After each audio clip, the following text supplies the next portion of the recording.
दोस्तों, उस शख्सियत की खिदमत का एतराफ़ हम यहाँ आज करेंगे जिसने अपनी ज़िंदगी का तवील हिस्सा, अपनी ज़िंदगी का बेशतर हिस्सा, अपनी ज़िंदगी का अहम तरीन हिस्सा मुसलमानों की तालीम और तरबियत के लिए, मुसलमान नौजवानों के, मुसलमानों की नस्लों के बेहतरीन मुस्तकबिल के लिए अपनी पूरी ज़िंदगी वक्फ कर दी। मेरी मुराद आली जनाब पी ए इनामदार साहब से है। मैं दरख्वास्त करता हूँ कि पी ए इनामदार साहब की डॉक्यूमेंट्री स्टार्ट की जाए, आपकी ज़ोरदार तालियों की गूंज में। ख़वातीन व हज़रात, हमारे अगले साहिब एजाज हैं पी ए इनामदार। इल्म अदब और तालीम और तर्जीह की एक बेमिसाल शख्सियत, जिन्होंने आज़म कैंपस में तालीमी इदारों का एक जाल सा बिछा दिया है। आपकी मेहनत और लगन के बाद आज ये पौधा फल फूल कर एक यूनिवर्सिटी में तब्दील हो गया है। इन्हें बिलाशुबा हम अक़लियतों का मसीहा कह सकते हैं। पी ए इनामदार अक़लियतों के लिए एक इनाम है। अब मैं जनाब शुएब सिद्दीकी साहब से दरख्वास्त करता हूं कि वो तशरीफ लाएं और मोहतरमा फौजिया खान से दरख्वास्त करूंगा कि वो पी ए इनामदार साहब का इस्तकबाल फरमाएं।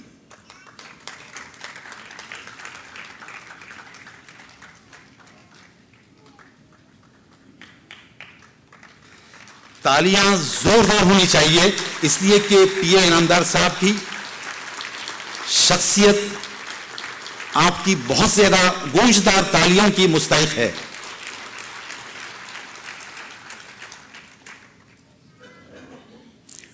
अब मैं मोहतरम पी ए इनामदार साहब से दरख्वास्त करूंगा कि वो इस इस्तकबालिये के जवाब के लिए तशरीफ लाएं और अपने एहसासात का इज़हार फरमाएं। स्टेज पे बैठे हुए सभी नेशनल लेवल के लीडर्स, मैडम फौजिया खान भी हैं उसमें, और आज के इस फंक्शन में हाजिर सभी भाई और बहनों, आप जानते हैं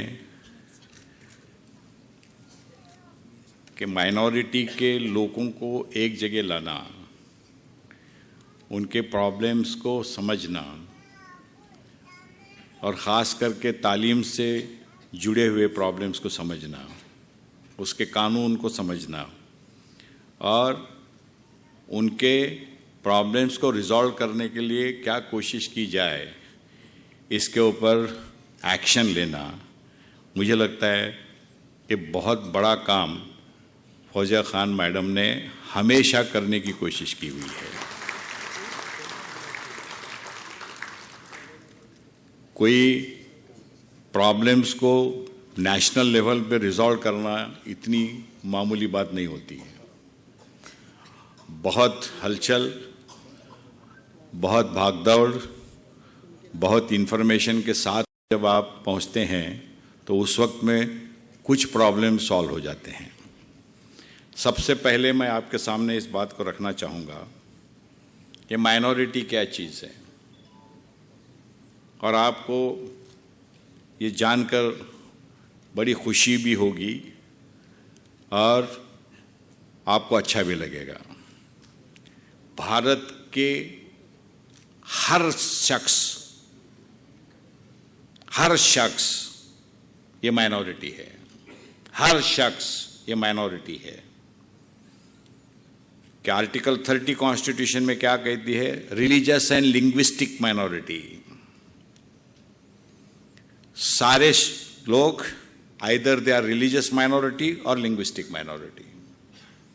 ये हमको समझना बहुत ज़रूरी है। जितने हमारे ये हैं जात पात मज़हब, सारे सर मेजॉरिटी माइनॉरिटी, सब आखिरी में माइनॉरिटी हैं, और 100% इस बात को आपके सामने रखना पड़ेगा। जब कोई गुजरात के बाहर जाता है तो कौन है? वो लिंग्विस्टिक माइनॉरिटी है। कोई महाराष्ट्रियन, और कहाँ पे है? गुजरात छोड़ के पूरी हिंदुस्तान में माइनॉरिटी है। और कोई महाराष्ट्रियन अगर महाराष्ट्र के बाहर जाता है, वो पूरे हिंदुस्तान में लिंग्विस्टिक माइनॉरिटी है। इसके लिए और कोई हमारे नॉर्थ से लोग आते हैं, जम्मू कश्मीर से, मुस्लिम हैं, लेकिन जब वो बाहर पढ़ते हैं जम्मू कश्मीर से, पूरे हिंदुस्तान के अंदर वो लिंग्विस्टिक माइनॉरिटी हैं। तो रिलीजियस माइनॉरिटी और लिंग्विस्टिक माइनॉरिटी, ये दोनों को माइनॉरिटी का स्टेटस दिया गया हुआ है और उनको मिलता भी है। और रिलीजियस माइनॉरिटी 9 हैं और बाकी के इसके जो हम कहते हैं कि linguistic minority each and every Indian है। क्योंकि इसकी मिसअंडरस्टैंडिंग निकालना हमारे लिए ज़रूरी था, इसके लिए मैंने आपके सामने ये बात रखी हुई है। और क्या राइट्स हैं? अपने मर्जी के एजुकेशन इंस्टीट्यूशन एस्टैब्लिश करने का और साथ साथ में उसको एडमिनिस्ट्रेट करने का उनको अधिकार रखा हुआ है। और इसको एनफोर्स करने के लिए, इसके छोटी छोटी चीज़ों को इंटरप्रेट सुप्रीम कोर्ट के लिए से करने के लिए हमने काफ़ी कोशिश की है और उसमें हम कामयाब हो चुके हैं। इतना ही नहीं, कॉन्स्टिट्यूशन ऑफ इंडिया को भी उसके वजह से अमेंडमेंट करना पड़ा है आर्टिकल 15(5) के तहत। अब reservation policy of the state, is it applicable to minority education institution? The reply is no. Reservation policy is not applicable to minority education institutions, whether it is aided or unaided. But I am not saying this. अपने constitution के अंदर उसकी provision है article 15(5) के अंदर, excluding minority education institution under article 29 and 30, बाकी सबको वो अप्लीकेबल है। इसके ऊपर कानून भी बनाया है, स्टेट गवर्नमेंट ने भी बनाया हुआ है और सेंट्रल गवर्नमेंट ने भी कानून बनाया हुआ है। इसका मतलब ये नहीं कि उनके राइट्स को ख़त्म करना था, जैसा हर एक के अपने राइट्स हैं। माइनॉरिटी के अपने राइट्स हैं, schedule caste, schedule tribes, OBC, उनके भी अपने राइट्स हैं और लिंग्विस्टिक माइनॉरिटी के भी अपने राइट्स हैं। तो वो सारे राइट्स को एग्जीक्यूट करने के लिए ये प्रोविज़न की गई हुई है। तीसरी चीज़, आज से 1950 के बाद पहले जो इस मुल्क के फाइनेंशियल, एजुकेशनल और सभी चीज़ के हालात क्या थे, और आज 1950 के बाद में डॉक्टर बाबा साहब अम्बेडकर की कॉन्स्टिट्यूशन इफेक्टिव में आने के बाद आज का पोजीशन है। मैं आपको दावे के साथ कह सकता हूं, सारे हिंदुस्तानियों के अंदर बहुत बड़ा चेंज आया है, पॉजिटिव चेंज आया हुआ है। ये डॉक्टर बाबा साहब अम्बेडकर के कॉन्स्टिट्यूशन की खूबसूरती है। यहाँ पे सीनियर लोग बैठे हुए हैं, जो उम्र के 60 साल के ऊपर वाले हैं, वो ये जानते हैं 1950 के पहले एक जोड़ कपड़े में 1 साल निकालना पड़ता था। एक जोड़ कपड़े में 1 साल निकालना पड़ता था। एक वक्त में चप्पल ली तो 2-3 साल उसके ऊपर चलाना पड़ता था। इतनी छोटी सी चप्पल रहती थी, 4 साल के बाद में इतनी मोटी होती थी, खिल्ले मार मार कर। और आज की क्या पोजीशन है? कपाट में कितने कपड़े हैं किसको भी मालूम नहीं, और फिर भी हम परेशान नजर आते हैं। साइकिल देखते हुए हम लोगों को देखते हुए ठहरना पड़ता था, साइकिल आई, साइकिल आई। और अभी कारें घर के सामने हैं, मोटरसाइकिल घर के सामने, झुग्गी झोपड़ी में जाने के पहले भी मोटरसाइकिल नजर आती है, फिर भी हम परेशान हैं। हम चाहते हैं कि इन चीज़ों को इसलिए समझिए हम कहाँ थे और कहाँ पहुँचे हैं। और मैं लिख के देता हूँ, और एक 10 साल के अंदर पूरी दुनिया के अंदर हम राज करने वाले बनने वाले हैं। इस मुल्क की ये बहुत बड़ी प्लस पॉइंट है। और इसके लिए जो लोगों ने जद्दोजहद की है, वो एक तो खासदार होते हैं या अपने अपने स्टेट के आमदार होते हैं। और ऐसे लोगों को, हम लोगों को अलग ढंग से देखना पड़ेगा, भले हमारे पार्टी के हैं कि उनके पार्टी के हैं, कि हमारा काम किया है कि नहीं किया है। अपना काम पर्सनल नहीं हुआ, इसका मतलब ये नहीं कि कुछ भी काम नहीं हुआ है। मैं आप सब लोगों को मैं दावत देता हूँ, आइए महाराष्ट्र, हमारे पूना में आइए। झुग्गी झोपड़ी के जो बच्चे हैं, वो जो अंग्रेजी बोलते हैं, 60,000 बच्चों को हमने अंग्रेजी बोलना सिखाया हुआ। जो आप और हम बोल नहीं सकते वो बच्चे वो इंग्लिश बोलते हैं। कंप्यूटर लिटरेसी के अंदर हमने उनको इतना आगे लेके चले गए हुए हैं कि वो ड्रोन बना रहे हैं 10 साल के बच्चे।